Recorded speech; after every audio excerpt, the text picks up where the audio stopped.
السلام. واش الدراري؟ عارف الدراري كتير منكم كيبغيو يلعبوا معايا، ولكن مكاينش حتى طريقه كيفاش يلعبوا معايا. داكشي علاش قررت نفتح كلان باش نبقاو نلعبوا فيه كاملين مجموعين ونديروا رومات على جواهر. داكشي علاش خليكم مع الفيديو حتى الاخر باش تعرفوا جميع الشروط.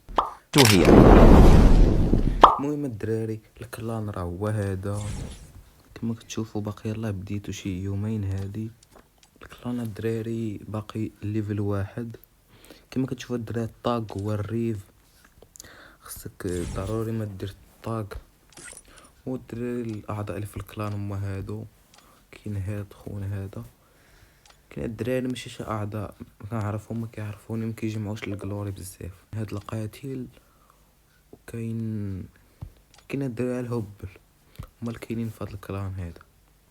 واجيو الدراري نقول لكم شروط دخول الكلان. اولا خص تكون عندك قومه باش دير الطاق، ولا ما كانتش عندك هانيه صبر ليك تديرها هانيه.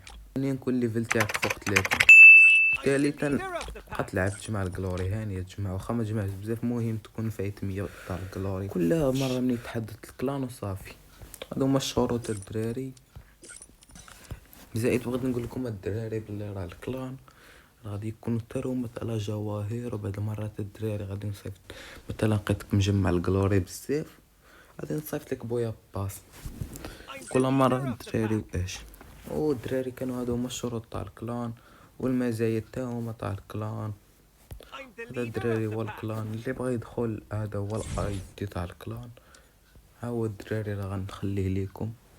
ها هو كيبان قدامكم. سمحوا لي على التطهيره هذه باش نزل الفيديو. لحقاش الدراري الفيديو تعبت عليه وجاب 24 مشاهده ويبقى فيه الحال وانا طلع لي قدام ما قد صورت فيديو. الدراري ما تنساوش لايك واشتراك، وان شاء الله نوصل الكلان هذا واللي من اقوى الكلانات في سيرفر مينا.